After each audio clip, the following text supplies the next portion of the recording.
Pendant tout ce temps, il a perdu beaucoup de sang. Ils sont nombreux à avoir perdu beaucoup de sang. Il y en a encore 4 là-bas à l'intérieur et on ne savait pas comment le sortir. On a appelé la MONUSCO, jusqu'à là, il n'y a personne qui vient.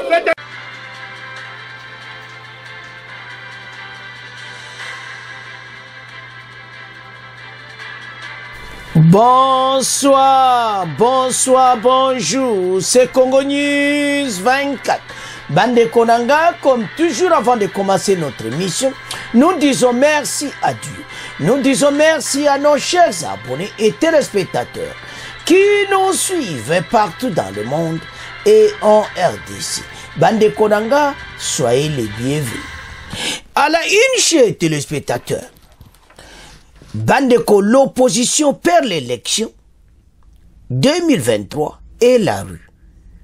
Suivez live Bokoyoka, Moko na Moko, Bandeko eko salabino mawa. Tokoyoka ndeni ba manifestation et salamaki. Et Bokoyoka conclusion qui est vraiment bazaba perdant. Et puis Tokoyoka l'église catholique sort de son silence sur les résultats. Bokoyoka ba félicité Kadima. Masoleza kitoko awa. Alors, Banamboka, élection, proclamation en cours. Tokoyoka ndene yindaki na Kinshasa.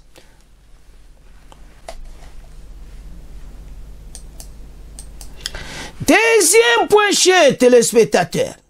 Et Yindi Bandeko. Entre Fachi et Joseph Kabila.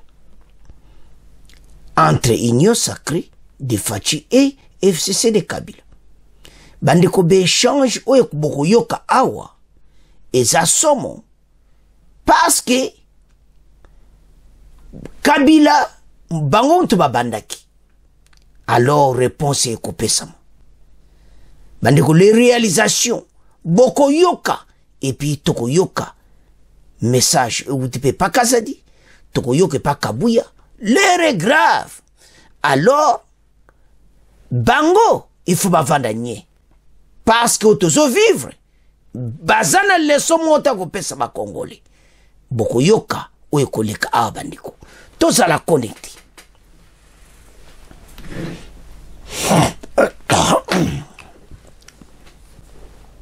Chers téléspectateurs, émission Nepsi Bandi et commettant au sol ensemble ma solo yamboka. Ah, Bokoyoka ba vérité, oh boyoka kite comme d'habitude te sabino, kolanda titre ti. Yem sa ngete ba surprise ezalia. Okoyoka de variété ndenge na ndenge, toko pesa bino rapport nyonso ba marche nene lekaki. Et comment l'opposition a perdu l'élection 2023 et comment l'opposition a perdu aussi même la rue. Ba kokite o kakasuka na blocage basaliba. Après, première partie de c'est une église catholique. A Benchole sort de son silence. Ba yeli ba congolais message élection. L'expression ba pesi bandeko match za mobulo. Alors, to banda directement na marche. Pourquoi to lobi ke ba perdre tout? Nazoye bate pourquoi ils sont là? Pourquoi bah y même donc il faut pas en soni tellement que ba réaction qui toko pesa mi partout il y a tellement que même ba observateur international bayaki ba lobby que élection l'équipe bien alors les camps opposition bazaba perdant moko akusakanati bandeko mboka il faut comme na sécurité akusakanati. Tout ça, le deuxième point. Ba réunion de Salamatina, Katanga. Alors, Kabila côté na il faut batika o bazo sala. Ba vérité au bimaka. Alors, citation to zanango bandeko. Eza citation moko oyo ezo salamawa.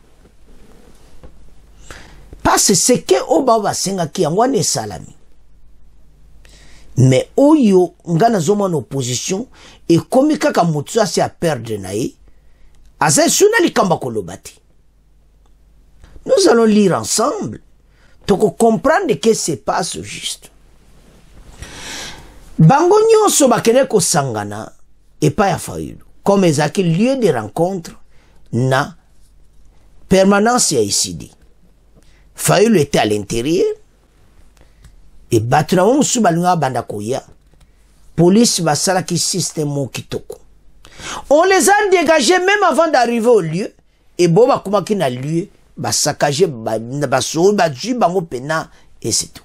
Mais loko sali police mawezani. Et ça bana ba utiliser bana miki na front et ça la pena mabei. Wana tozoya na pona. Mais to bana na ndenge bango basala ki mobulu. Na suka nango tokoyoka Martin Fayulu. Après wana tokoya na deuxième partie tokoyoka police de balobi. Martin Fayulu, selon lui, a lobby même que Fatia ko gagné élection oyote. A lobby que Akama Fayulu azo kamande Fatia gagné kin. To yebisa ki yo Martin Fayulu, to yebisa ki bande ko belé. Awa na plateau ke bana kin balobi bako voter nanko Fachi Beto. Pourquoi? Ba pesi ba raison na bango. Balobi il est d'abord mwana mboka et puis ba yebi papa nena mama nae. Bon en réponse Fayulu ozui bana mboka baloba ki bongo. Ba sali oyo baninga ki basala. Chers téléspectateurs, au besoin de l'émission, tout ce qui s'était passé aujourd'hui.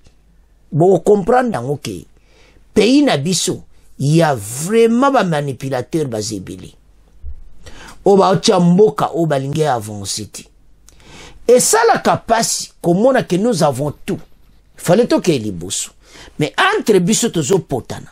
So talipé, mais na observateur on est célé bango mao. O eza suma kamo élection te comme kamo personnel entre bango na président Félix. Donc on vivre boité dans un pays là où il y a la haine, la katamité mabatu. Mon thème mabe comme mon nulle part, ozonga kutu sima. Carrière politique ko kufa passe aux amabi. Ba vérité mo yoka ko sala bino passe mais il fallait ka kebima. Alors, to ba na ndenge mbutu kotaki. To yoka ne lega ki na chaque artère de la ville. Après to yako sukisa. Na première partie na Martin Fayulu, après tokoya na réponse ya ba police. Chers téléspectateurs, l'heure est grave. Sokozota la dossier Oyo, l'opposition perd l'élection 2023 et la rue, suivez live, et puis Nchole félicite Kadima, donc sort de son silence. Bokoyo Kaye, en tout cas, à lobby penza parce qu'il fallait kakabaloba. Bah, lobby pona bango mingi l'église catholique, que bazala ka clarté, mais mbalo bazana chouati. Il a même félicité Kadima metozo ya na bango. Toko banda sur Oye Salamaki et Paya Fayulu. Alors que la Commission électorale nationale indépendante, la CENI, publie progressivement les résultats de l'élection présidentielle, depuis près d'une semaine, Martin Fayulu ne l'entend pas sur cette oreille. Il s'oppose à la qualité de ces élections et qu'il qualifie de simulacre. Pour ce faire, avec d'autres candidats présidents de la République, ils ont appelé une marche à Kinshasa ce mercredi 27 décembre pour protester. Parlant à la presse, Martin Fayulu affirme que les résultats que la CENI rend publics ne reflètent pas la campagne. Et c'est que M. Tshisekedi, voilà zoloba yewana vandi na kati ya résidence bozomo na Martin Fayulu ya ECD. Et ce que M. Tshisekedi dit dans cette ville de Kinshasa, il y a une seule commune où il peut avoir 80%. Comment est à Sali?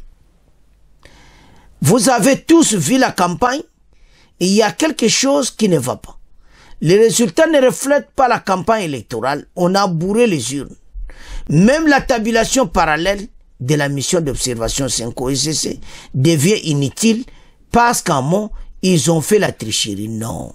Oyepwana tangi 5 a sepelité bokoyoka Senko Fayulu ezosala mawa Senko arevese mabe yango nazoloba ke aotia su motema te na observation à Senko Fayulu atikali na soni. Ils ont tout perdu. Et ça mawa. Alors, yango mozomona Félix qui dit largement en tête dans les résultats partiels et toutes les 4 circonscriptions de Kinshasa. Abiminyo soana mozomona en jaune c'est Martin Fayulu et en rouge c'est Katumbi na Okatanga. Donc il n'y a plus rien basui. Mais bokoyo kabango moko na moko. Ezo sala soni pe mawa. Il devait se taire.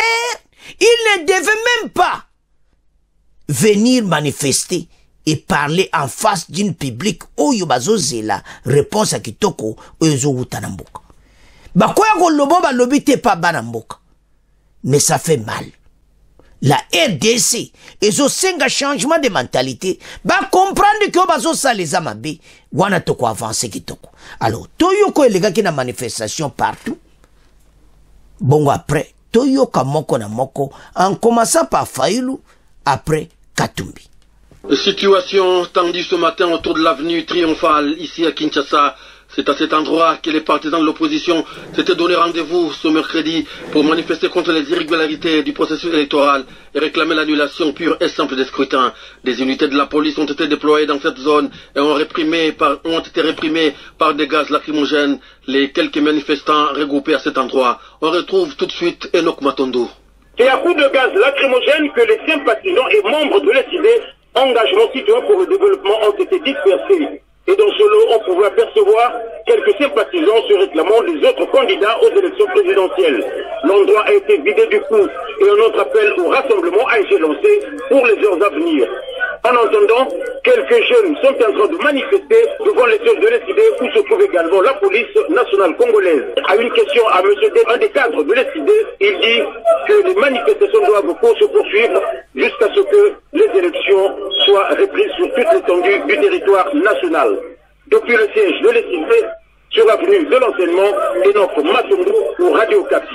Et quelle est la situation dans la commune de la Gombe où se trouve le siège de la centrale électorale? Blessinani Kambala revient de là. Voici son reportage.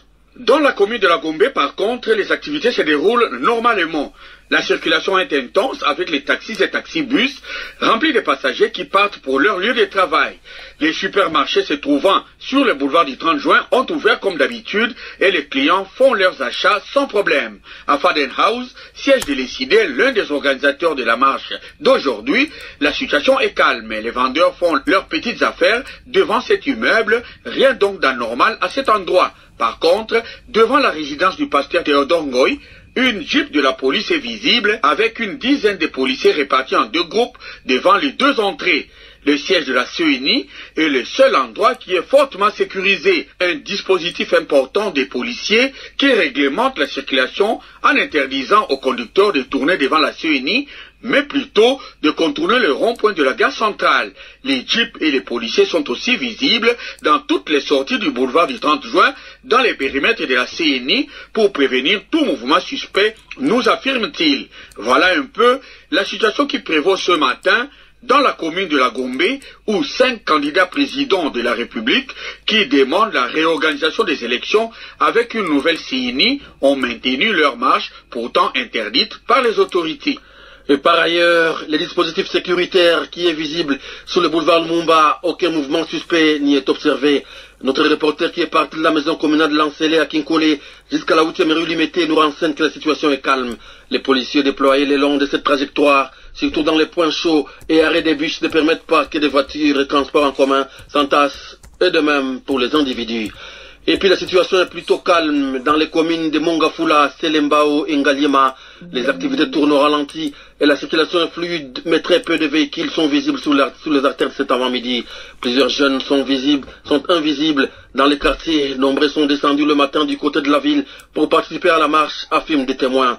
Quelques jeunes regroupés au niveau de l'arrêt armé sont en train de prendre en ce moment les transports pour rejoindre les autres à la marche de l'opposition au centre-ville.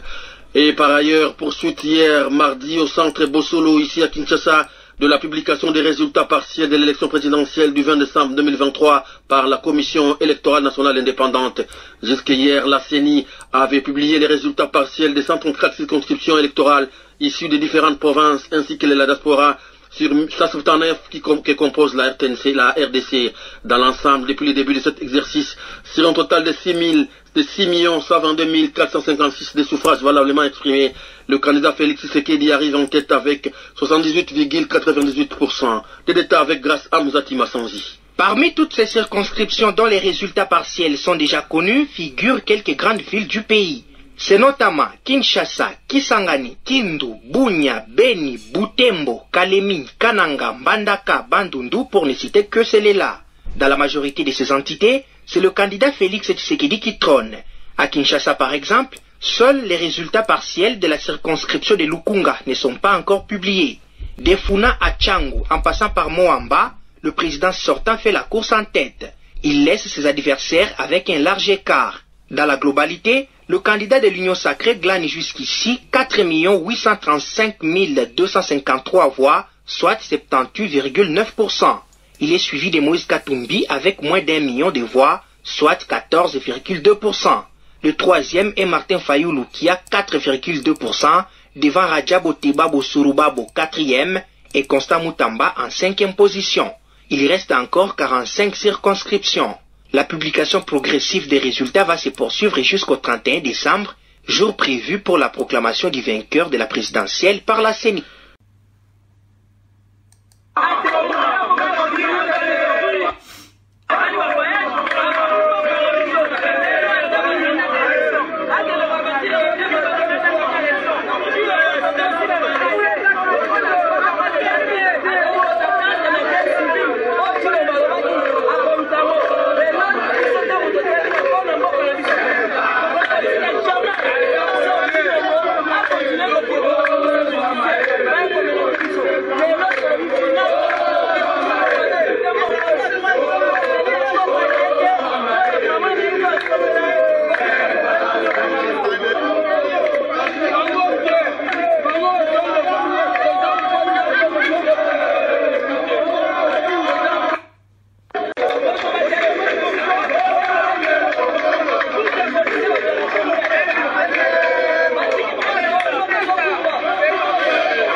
bandeko tolandi o nyonso elekaki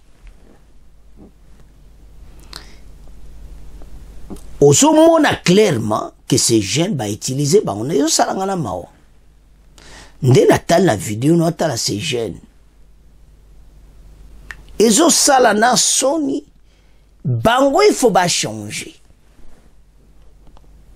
tolandi la police il a dit même ba utiliser bana mike il sali même commandant ba police à Kinshasa bien te comment to ko avancer na mboka oyo et l'on toko sala batu ba comprendre que ba changer parce que façon bazo ke nango parce qu'ils ont tout perdu élection et ba perdre de paix article 64 bazaki na posa nango ils ont perdu la rue wapi siko toko yoka bango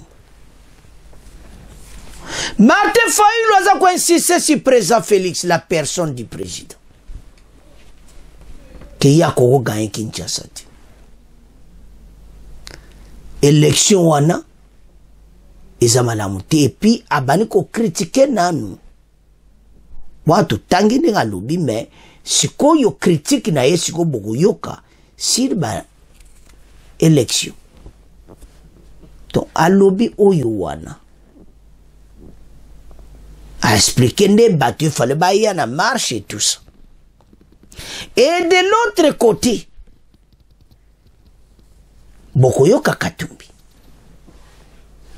Katumbi alobi ke bango kutu bakosala recours na cour constitutionnelle. Ils vont continuer bayaka na balabala na nzela kosala mobulu ndeto lani na bexire wana nyonso. À quoi sert? Boye lelo bazongisi bino na ndako.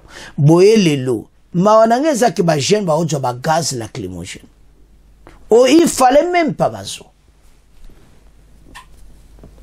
Boye que ça la soni parce que la SADC Union africaine bolanda ki ba on émission passée. Bango ba pesi message na mon clair mettre élection et l'équimalam. Mais tozo mone ko ba film, ba théâtre na balabala Kinshasa. Ezamawa. Alors, tolanda Martin Fayulu, toyoka Katumbi, bongo to avance. Partisans et cadres de l'ECD attendaient que le dispositif de la police soit évacué avant de quitter le siège du parti. Merci Enoch Matondo. Et de son côté, le président du parti politique ECD, Martin Fayulu Madidi, soutient que pour disperser la manifestation d'aujourd'hui, la police nationale a tiré à balles réelles et fait usage de gaz lacrymogène. Le candidat Moïse Katumbi Chapwe n'entend pas saisir la Cour constitutionnelle pour contester les résultats de l'élection présidentielle. Son porte-parole affirme que cette institution ne pourra pas contredire les résultats issus de la fraude planifiée et organisée par le président de la CENI. Olivier Kamitatou qualifie la CENI et la Cour constitutionnelle d'institutions de fraude qui travaillent exclusivement au bénéfice de Félix Tshisekedi. Des éléments perturbateurs de leur marche ont commencé par des jets de pierre. Il y a des policiers blessés par des jets de pierre. Il y a aussi quelques mineurs blessés par des jets de pierre des intrus. Et c'est ce qu'on craignait. Le Congolais est désormais engagé à éviter au pays de Lumumba de troubles qui peuvent impacter sur leur quotidien. Les politiques sont invités à attendre la publication de résultats provisoires par la CENI. Katumbi a lobby que ce n'est pas la peine pour na bango ba préparer qui tricherie. Bandeko il faut pas ça sage parce que makamutu boyo kasenko parce que ta boyo que l'église catholique bolba mais match baluki out match baluki basango kuna bayali suti basango ba 5 ans di magage loko mo so apesi bango masole sili babi voilà proclamer résultat kadima sa boulot kitoko mais toujours na basango to landi Katumbi eloko nini bango baza batinda ya Kagame ba kwa kotanga kombo nete pourquoi. S'il peut citer le nom de Kagame, Alouba, qu'il n'a pas pu, et à son continue, et le quoi ça la biso mato le ba pour la peuple, ba génocide au bimi le lobo va nandaku, boya na binoti. Ça me fait mal parce qu'ils sont en train de souffrir pour rien, pour na bateau bazoya pour na intérêt na bango. À quoi sert? Tango boko yoka bo comprendre que oyo kama watro. Boko yoka presa Kabila. Oye koloba. Mais bango penza lesoni bako pesa ba Congolais. Mais tout ça na poisuka. Ba lobi mabe pona fachi ba lobi owana. Boko yoka. Pe bako jwa vraie réponse au éwouti na union sacrée. Katumbi et Martin Fayulu et les autres là, ils ont planifié la contestation. Ils n'étaient pas préparés pour ces élections. Ils ne savaient pas que Ekoleka, Ekosalama, Baeba ke Marc Ndeto Sala to Tchaka Kao. Après des sommes énormes que Katumbi a dépensées. Et perdant comme ça se voit à l'œil nu. Non. akoko ya koloba te ke ba démarche ya cour constitutionnelle bango ba kosala te bango ba kosala recours te bango ba ono yaka na nzela kaka dans la rue tosomema mboka oyo wapi Katumbi boza akoti botika tala boyebi bandeko soko mone loko wana ezo mwana clairement ki yo za tetika. Alors au fur et à mesure que bon bazo continuer makamba au sala bakozala effacer sur la scène politique complètement ba ombale au moins ce qui est arrivé à Fayulu tala ba voyage il y a un Rajabu oyo kutu ba ye penate mais aleki Fayulu na ba place ebeli. Alors si on tala biloko wana bazo perdre ba crédibilité na bango, ils ne seront jamais les chefs de l'État. Loi chanyo bozo kokota na ngona janvier kale kokota na ngona session zoya. En République démocratique du Congo, vouloir ou pas, il n'y aura pas au sommet de l'État un étranger. On en a marre de tout ça plusieurs années. Le peuple a beaucoup souffert et maintenant c'est la fin. Comme le président l'avait dit, que c'est fini. Ça c'est la première et la dernière fois tout le monde a armée rwandaise na katamboka na biso. Makambo ko si la calmement. Et ce que nous avons, les ressources otoyanango bako bongsa mboka oyo. Ya tina tozo sabino ke gouvernement oyo baza responsable. Na pesu exemple ka RTNC. Tala gouvernement de bakoti tande ba bongsi RTNC. Tozo kritika on. Tala ba sombi na ba remok wana ya o bazo kende ko sala audition et tout ça place bazo ke ko filmer et tout ça. Ndenge zana ba pays minene awa ba pays européen do mona kara munene ba kompena komba RTNC na be équipement nyonso moderne tande ba changer ngo donc batu bazana plaisir ko musala na RTNC na bo bazolo ba YouTube ba senga emploi pe bazui. C'est pourquoi c'est parce que ils sont responsables, c'est pour cela que le gouvernement fait tant musamboka. Et il n'y a que des résultats partiels. Fachi a en tête. Et maintenant, mais ils ont perdu. Il n'y a rien. Va bloquer partout. Ils seront encore bloqués au jour le jour. Effectif maintenant armé comme Makasi. Yako sakanati. Yango ba Congolais to telema pona mboka. Ce pays est changé dans ndenge mususu. Alors, ndeto landi wana. Naso mona te. So tali carte wana, okomona clairement que le président de la République est Karamoulaï avec les autres candidats.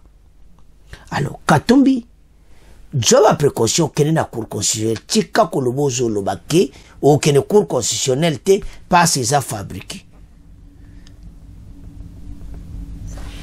Bon, et ça, c'est votre problème. Mais le problème, c'est que limbo que kota mobuluti. On va s'en prendre nabino.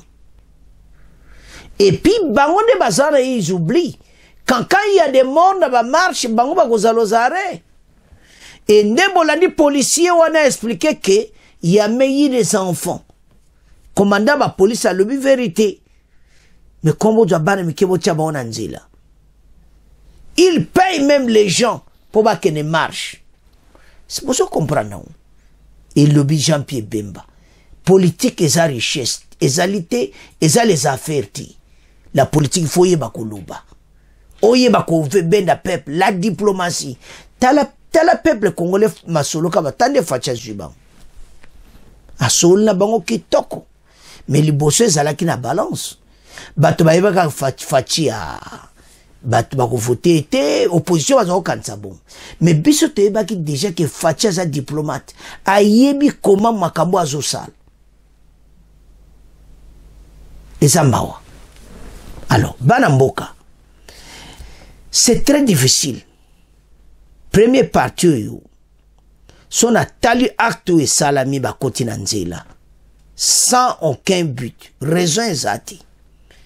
Baza ko publier c'est dit baza qui préparer kaka basala mobulu ba kutani penango.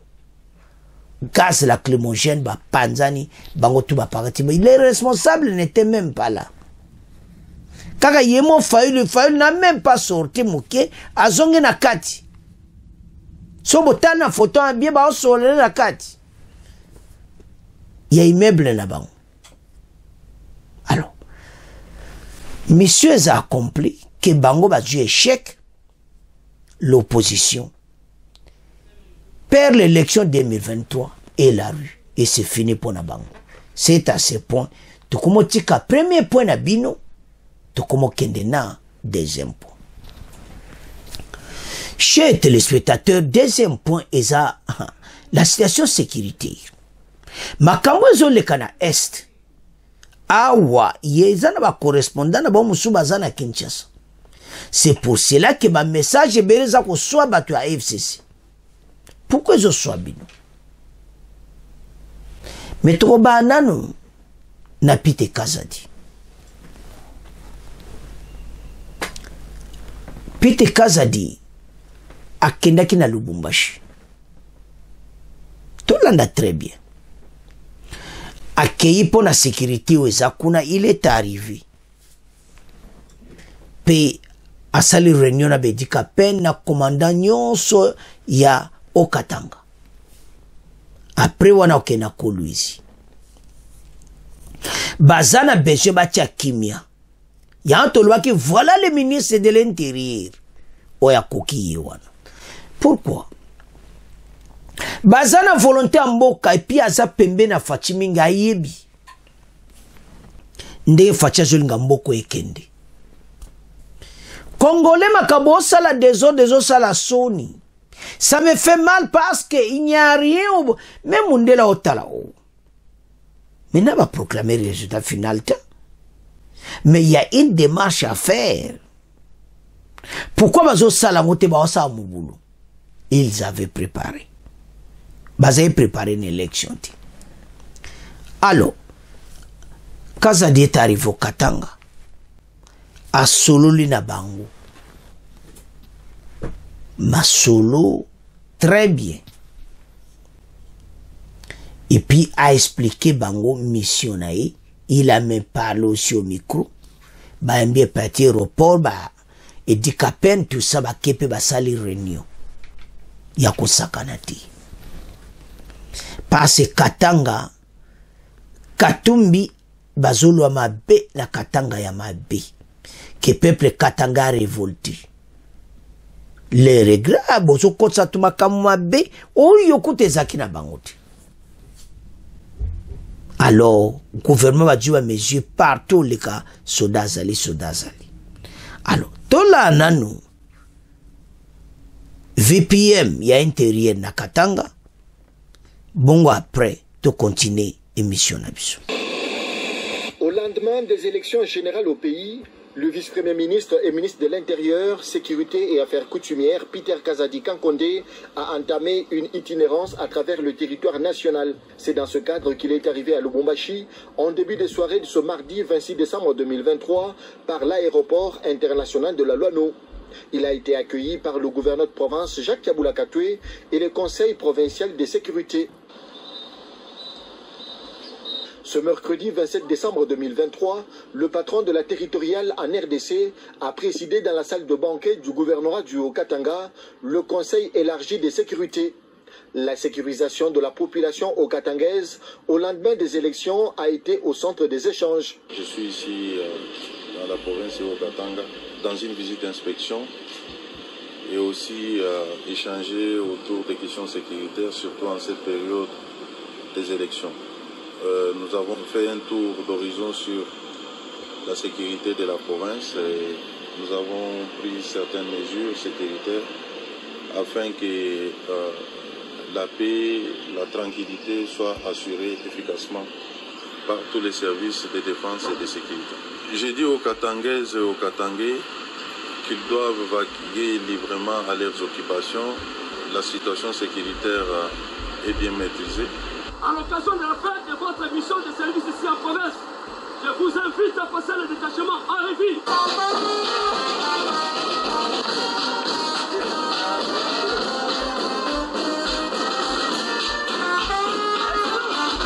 Un peu après, le Conseil provincial de sécurité, l'hôte du gouverneur Jacques Kaboula Katoué, a pris l'avion pour Kolwezi dans les Lualaba pour la même mission. Bandeko Tolandi Pite Kazadi, ministre de l'Intérieur Fazala Bongo, très dur et calme quand il parle. Des mots Mougaza qu'on utilise mais dans le calme. Mazakolo bazo gangati. Ba vivre yango. Katanga kimia, on a bloqué neba sa Katanga neba osana Kinshasa. Ozana place à Kobimate. Yango, peuple bovana bandako. Bana Katanga, bana botik bolanda ou bazolo bate, restez à la maison. Selon Katumbi, il conteste déjà donc il y a aussi l'annulation et l'élection. Il y a ça n'a pas annulé l'élection. Oui. Bana Katanga botere mabo se révolter pour la élection. Oui. Yango na pite kaza dake. Basuki. Bandeko, ce qui va dire décision de Bajuana, c'est fini, yamba l'opposition va perdre des nyons. Ba on va kansa qui article 64 ko Simba. Et ko Simba te passe, ce n'est pas toute la population, c'est une fraction moki, il y a Batou, qui basa participation. Il n'y a pas la majorité là-bas. Alors, Bajuwa meji mo nécessaire de mon na réunion, hein? Et c'est pour cela que Katanga, partout, Batouana Bazali. Alors, Bandeko, ce qu'on tokende na dossier, il y a Kabila na présent Fachi. Et ça, FCC Batoua Bandaki. FCC va boycotter l'élection. Bino boycotter l'élection li suboza koloba mabe. Article 64 bokota nanzila. C'est pour ça que Kazadia Kanga Kansai ba otakabila munoko. Inaka se taire. Parce que ce que en général bazana leçon mota kopesa ba Congolais.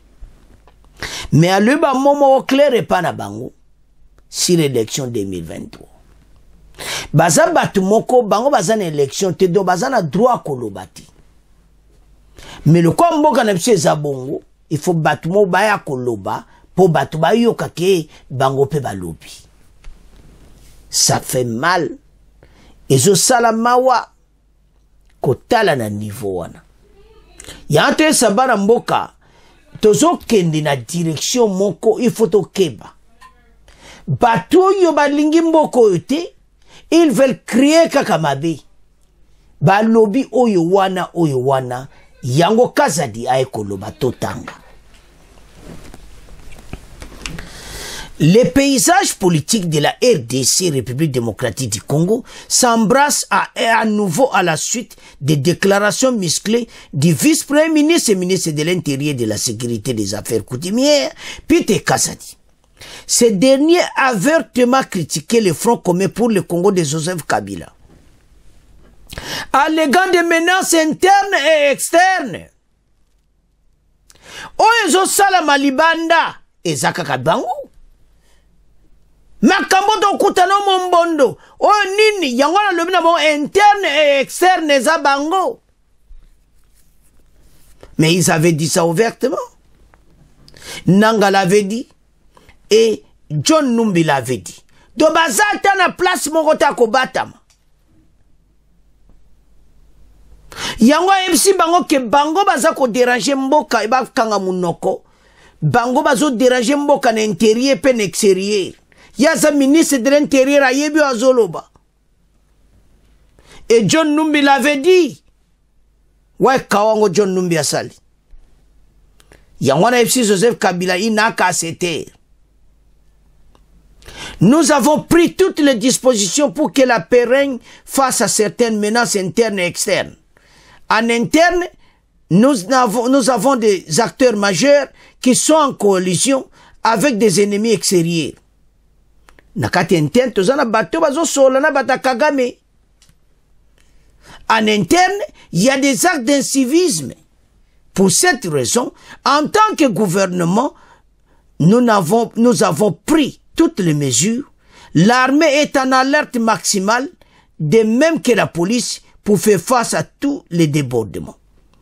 L'insiste, tout débordement, nous n'allons pas établir un état martial, mais nous allons essayer d'être plus fermes possible pour parer à tout débordement d'où qu'il vienne. A prévenu Peter Kazadi de son intervention mardi 26 décembre 2023. Ces déclarations font suite aux critiques formulées par les membres du FCC réclamant le retour de l'ordre constitutionnel, contestant ainsi le processus électoral en cours et accusant le gouvernement actuel de Félix Tshisekedi de dérives autoritaires. La sénatrice Francine Muyumba Kadi du FCC a réagi en soulignant l'importance du droit à libre expression politique et rappelle la passé politique de l'Union pour la démocratie UDPS, parti actuel au pouvoir, soulignant que même en 2006, lorsqu'ils avaient boycotté le processus électoral, ils ne s'étaient pas tus. Non. Bovandanier. Bino Boyoka. Lorsque le vice-premier ministre et ministre de l'Intérieur, Peter Kazadi, demande au FCC de se taire parce qu'il n'a pas pris part au processus électoral. À juste titre d'ailleurs, tout le monde le conteste. Aujourd'hui, c'est comme s'il escamotait toute une page de l'histoire de notre pays, a-t-elle déclaré. Répondant à ces critiques, Félix Momat, cadre de FCC, a questionné le silence imposé à ceux qui ont organisé un simulacre électoral exposant le pays à risque planétaire. Il a appelé l'humilité de la part du vice-premier ministre. Humilité à nini ya kosala. Alobeli bino parce que bolinga kiam. Bosolo wa mabe. C'est pour ça qu'il faut pas lobela bino. Bandeko bato basali mabe mingi na mboka. Bato batiki RDC mawa. Ba déranger mboka na biso mingi. Eza mawa. Tome ko développer après toko yoka. Ben extrait oyo. Na to yoka na kabuya pe aeko intervenir. Chers téléspectateurs, il n'a qu'à se taire. Makamoto vivre na externe. Peter Kazadi lobby c'est bango FCC. Bango basana leçon mogote ko laksa ba Congolais. Basana logo mote ba kolo bana ba Congolais. Passe baza bato yo ba déranger mboka oyo. Boko yoka extrême ke à FCC. Et puis toko yoka d'extrême susu oyo ya Kabuya.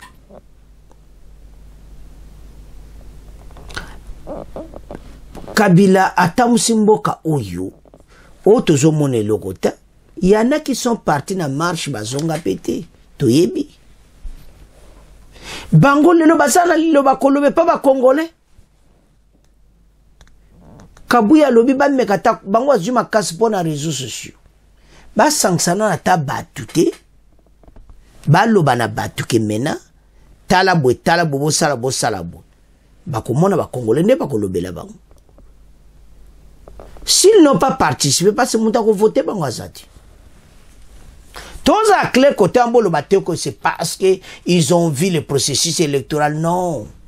Personne n'a voté bango makamoto lo aboyoka.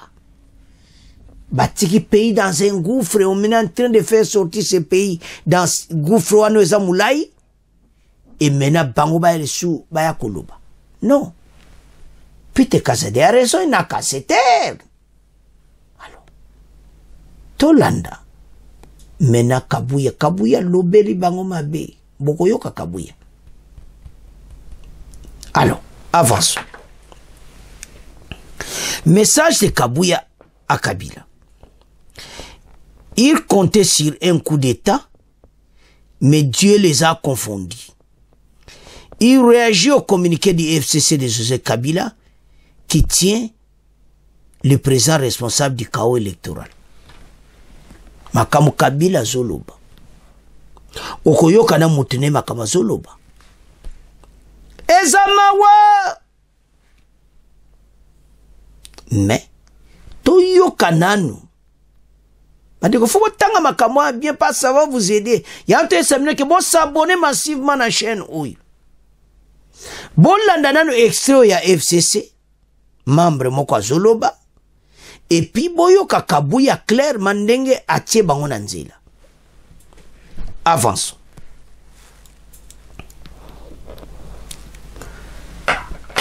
Que représente votre régime après 1825 jours de pouvoir, c'est-à-dire après 5 ans? Maintenant que vous êtes en train de partir, qu'est-ce que vous allez laisser comme trace dans ce pays? Les peu d'ouvrages que vous avez inaugurés en fin de mandat, il faut le préciser, sont les ouvrages laissés par le président Kabila. Bref, par les FCC, vous semblez tacter aujourd'hui. Un minimum de reconnaissance ne ferait du bien à personne. Parce qu'aujourd'hui, c'est un secret de polichinelle. Tout le monde sait que vous n'existez que par le fait de la volonté du FCC. Alors, calmos, maître Peter Gazette. Hein? Aujourd'hui, le peuple congolais comprend la position du FCC. Le peuple congolais s'est aligné derrière le FCC pour l'application de l'article 64. Et l'article 64 de notre Constitution, vous savez très bien d'où est-ce qu'il tire son fondement. C'est même à partir de la Déclaration universelle des droits de l'homme. Vous n'allez pas mater les gens. Wana bandeko mutu ya FCC à Kabila. Siko toyoka Kabuya ndenga yindisi. Ceux qui lelo batwana bazo tambola. Ceux qui basalaka bango ndenge basalaka bamubudiste na entrée afdel respect ngekota. Est-ce que batwana bazana leçon ko pesa biso? Bazo kata sonité. Pendant 18 ans, qu'est-ce qu'ils ont fait avec ces pays? Par rapport à possession. Non, Nalombi, pendant 18 ans, qu'est-ce qu'ils ont fait avec ces pays? Au moins, on est ça. Nazolo bango ke. Et ça, on peut s'en vraiment kanda na ba makambo bazolo bango. Et compter beaucoup sur un coup d'État. Babane ko sala ba kalki na bango wana. Mais Dieu les a tous confondus. On ne touche jamais à un de Dieu. Si ce qu'il dit, c'est un enfant de Dieu. Azo quitte na bokonza pesa nzambe. Basa ko s'amuser pamba, basa ko sala biloko a soni. Baloba ki pas question de glissement. Basa li ba bilo, basa li ba théâtre na bango. Tout ça ko tala bango. Peuple ni no basa. Kaka peuple oyo a soutenir chef de l'État oyo nde bango basa ko loba ke tozo senga pro peuple. Mais babi mabaya côté à peuple. Total la place bazo kende ko solo na peuple wana. Hein? Ba encourager au moins biso tant to bané ko critiquer ba régime ezaki to critiquer ngo lobby to bimi to réunir le peuple wana to bise que boza la contre bobo mais bango bazolo avantage bazana ngo ezani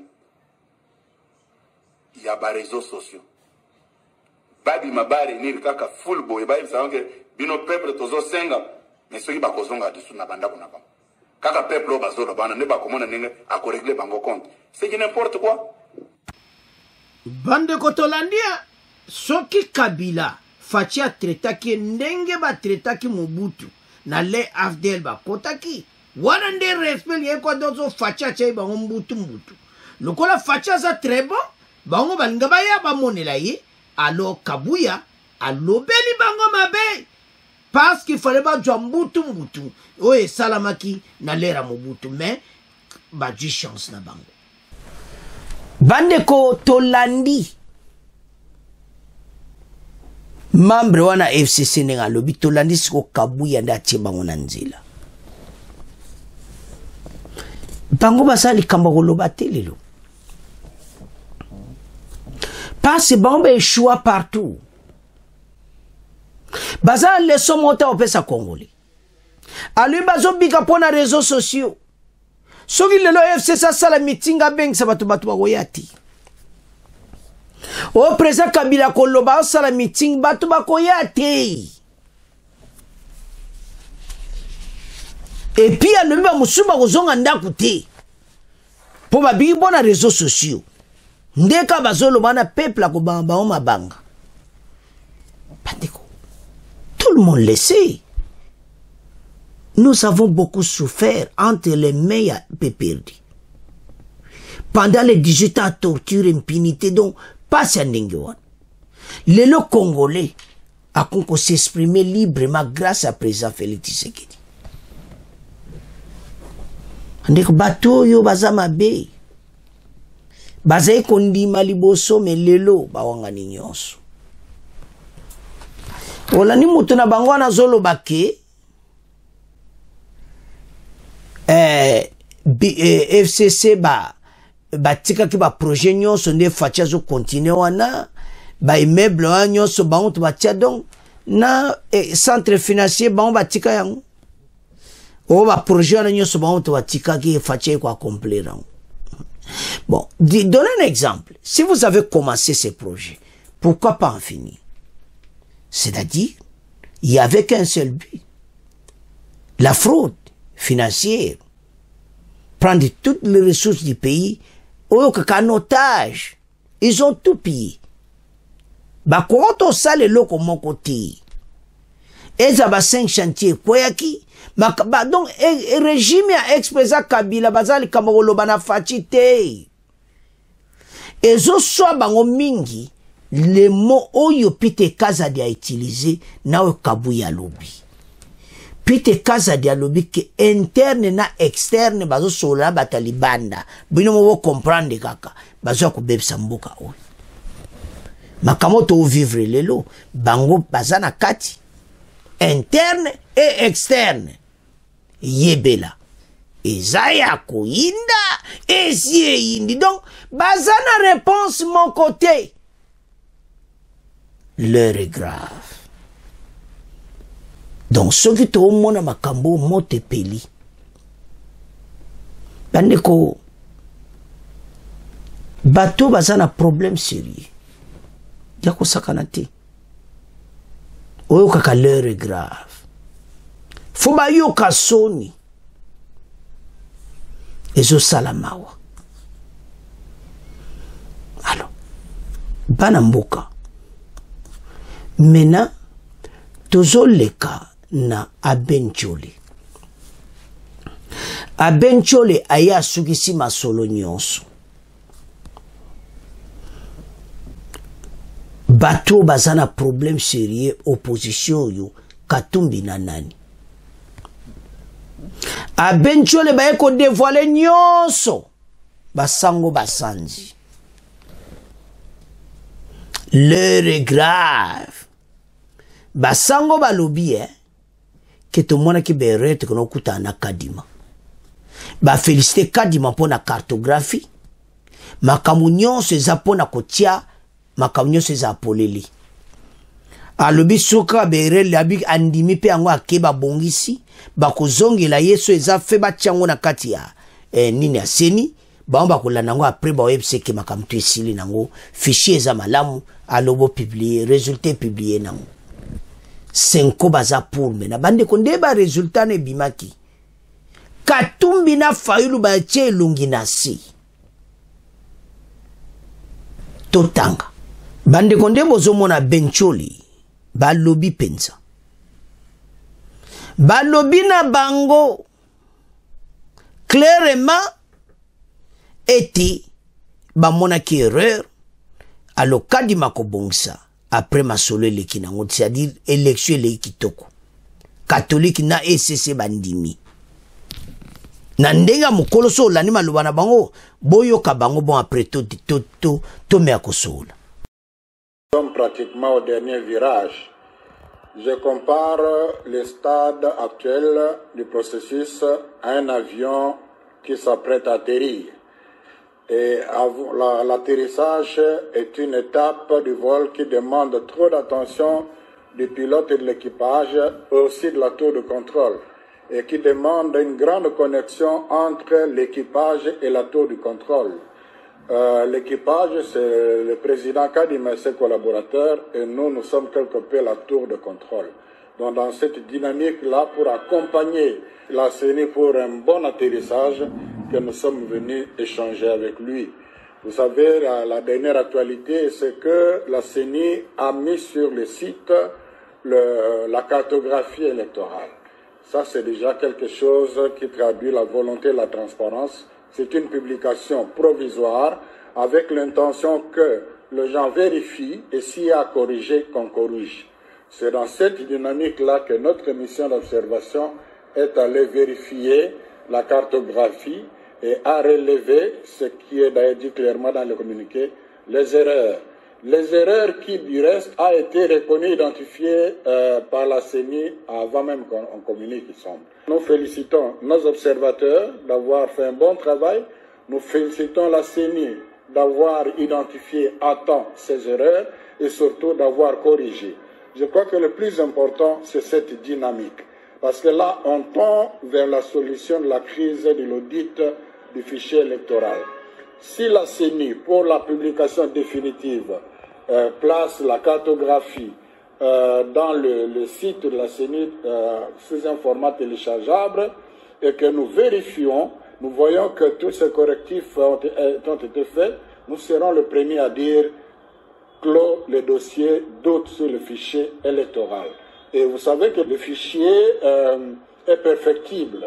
Jusqu'à peut-être quelques jours, on aura vraiment un fichier définitif. Donc comme observateur, nous le savons et quand nous nous prononçons, on en tient aussi compte. Évidemment, c'était l'occasion pour échanger sur certaines réalités. Vous savez, on est dans un environnement toxique. Vous communiquez, on vous interprète autrement, ainsi de suite. Là, par exemple, on a parlé aussi de la question parce qu'il y en a, on raconte que la CENI a commencé à enrôler de nouveau les gens, ceux qui n'avaient pas de carte, parce qu'ils remplissent le formulaire. Là, je viens d'apprendre qu'il y a distingué entre le F01 et le F06. Le F01, c'est le formulaire qu'on remplit quand on est enrôlé. Mais quand on perd la carte, on vient remplir, c'est autre chose. Donc, ce n'est pas un deuxième enrôlement, et ça nous rassure.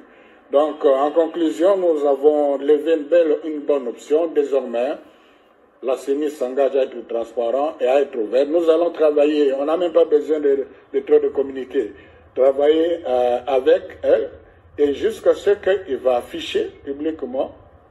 Et puis, nous allons constater en toute responsabilité, parce que nous avons besoin de bonnes élections. Et pour le reste, nous avons réitéré la recommandation qui, du reste, est déjà prise en compte par la CENI, l'affichage bureau de vote par bureau de vote. Et ils nous ont rassuré aussi qu'ils vont être proactifs pour les observateurs. Donc, je crois que sur cette note, il y a de quoi être apaisé. Andeko Tolandi, ba lobby ke ba moneka berer ba ke ba corriger ba soul na mabi bango et so ko peuple zo kita ba on bazana tour de contrôle bazo mona pona délicatement be le kate ba on ba moni ba ke ko yebisa kadima talabwe ba fait cette expression na moza mabeti alors ba sango boyebi kaka ba bato ba créer ka désordre mais ba est juste pour le moment.